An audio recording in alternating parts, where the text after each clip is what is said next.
ओम श्री शक्ति नमः। ओम श्री शक्ति नमः। ओम श्री शक्ति नमः।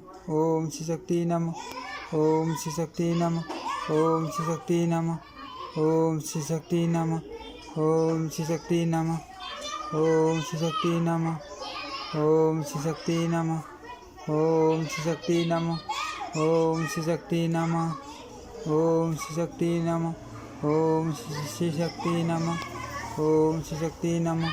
ओम श्री शक्ति नमः। ओम श्री शक्ति नमः।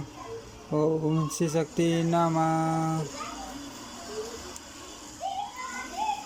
वामदेव जी का पूर्व जन्म में किए हुए असुनीय शयन व्रत को राजा के वर्तमान सुख का कारण बताना, राजा का मंडलाचल पर जाकर मोहिनी के गीत तथा रूप दर्शन से मोहित होकर गिरना और मोहिनी द्वारा उन्हें आश्वासन प्राप्त होना।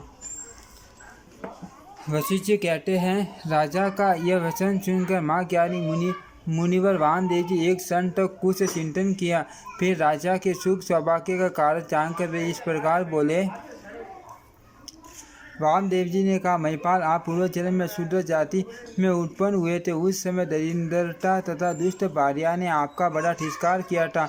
आपकी स्त्री पर पुरुष का सेवन करती थी। राजन आप ऐसी स्त्री के साथ बहुत वर्षों तक निवास करते हुए दुख से संतप्त होते रहे। एक समय किसी ब्राह्मण के संसर्ग से आप तीर्थ यात्रा के लिए गए।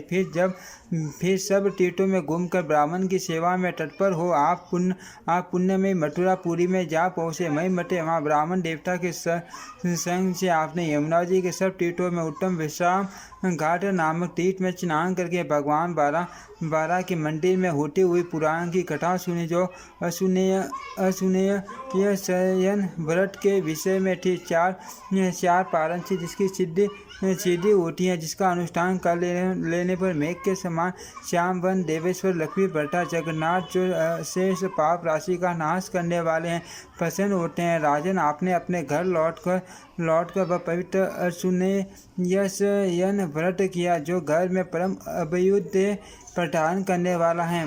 मई पटे श्रावण मास की द्वितीया को यह पुण्य में व्रत ग्रहण करना चाहिए। इससे जन्म मृत्यु और जरावस्था का नाश होता है। पृथ्वी पटे इस व्रत में फल फूल धूप लाल चंदन चाय दान वस्त्र दान और ब्राह्मण भोजन आदि के द्वारा लक्ष्मी सहित भगवान विष्णु की पूजा करनी चाहिए। राजन, आपने यह सब दुष्कर कर्म भी पूरा किया। मई पटे आपने जो पहले पुण्य के फल स्वरूप सुख विस्तार पूर्वक बताए हैं वे इसी व्रत से प्राप्त हुए हैं। सुनो, जिसके ऊपर भगवान जगन्नाथ प्रसन्न न हो उसके यहाँ वे सुख निश्चय ही नहीं हो सकते। राजेंद्र, इस जन्म में भी आप एकादशी संयुक्त द्वादशी व्रत के द्वारा श्री हरि की पूजा करते हो। राजन, इससे आपको निश्चित रूप से भगवान विष्णु का सायुज्य प्राप्त होगा। राजा बोले, देवश्रेष्ठ, आपकी आज्ञा हो तो मैं मंडलाचल पर जाने को उत्सुक हो। राज्य शासन का गुरुतर भार अपने पुत्र के ऊपर छोड़कर मैं हल्का हो गया हूँ। अब मेरे कर्तव्य का पालन मेरा पुत्र करेगा। राजा की बात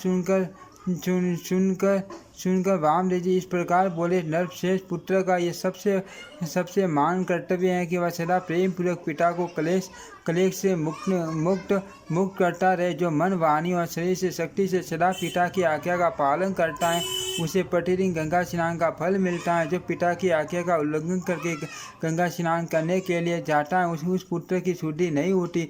यह वैदिक श्रुति का कथन है। भोपाल, आप इच्छा अनुसार यात्रा करो। आपने अपना सब कर्तव्य पूरा कर लिया। मुनि के ऐसा कहने पर श्रीमान राजा रुक्मांग घोड़े पर चढ़कर शीघ्र गति से चले, मानो साक्षात वायुदेव जा रहे हो। मार्ग में अनेकानेक पर्वत वन नदी सरोवर तथा उपवन आदि संपूर्ण आश्रय में दृश्यों को देखते हुए वे राजाधिराज रुक्मांग थोड़े ही समय में श्वेत गिरी गंधमादन माँ मेरू को लांग कर उत्तर कुरु वश को देखते हुए मंडलाचल पर्वत पर जा पहुँचे, जो सब ओर से सुरवन से आच्छादित था। वहाँ बहुत से निर्जर झर रहे थे। अनेकानेक कंडराएं उस पर्वत की शोभा बढ़ा रही थी। सस्तों नदियों से पूर्ण मंडलाचल गंगा जी के शुभ जल से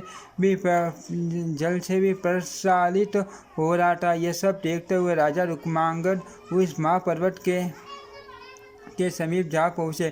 तत्पश्चात उन्होंने समस्त मृग आदि पशुओं और पक्षियों के समुदाय को एक संगीत की टवनी खींचकर शीघ्रतापूर्वक एक ओर से जाते देखा।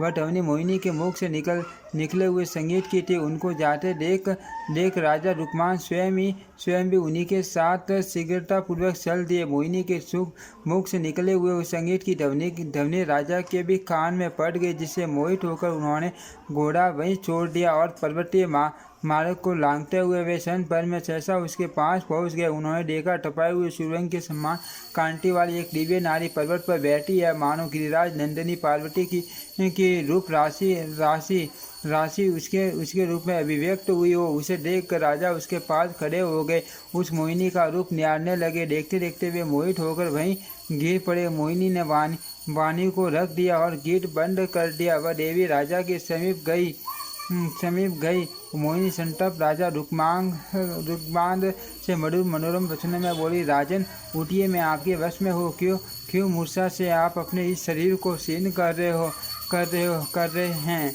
भोपाल, आप तो पृथ्वी के इस मान भार को तिनके के समान समझकर ढोते आए हैं, फिर आज आप मोहित क्यों हो रहे हैं। पूर्णतापूर्वक अपने को संभालिए, आप धीर हैं, वीर हैं, आपकी चेष्टाएं उदारतापूर्ण हैं। राजेश्वर, यदि मेरा साथ अत्यंत मनोरम एवं मनोनुकूल क्रीड़ा करने की आपके मन में इच्छा हो तो मुझे धर्मयुक्त दान देकर अपनी दासी की पार्टी मेरा उपभोग कीजिए। ओम श्री शक्ति नमः। ओम श्री शक्ति नमः। ओम श्री शक्ति नमः।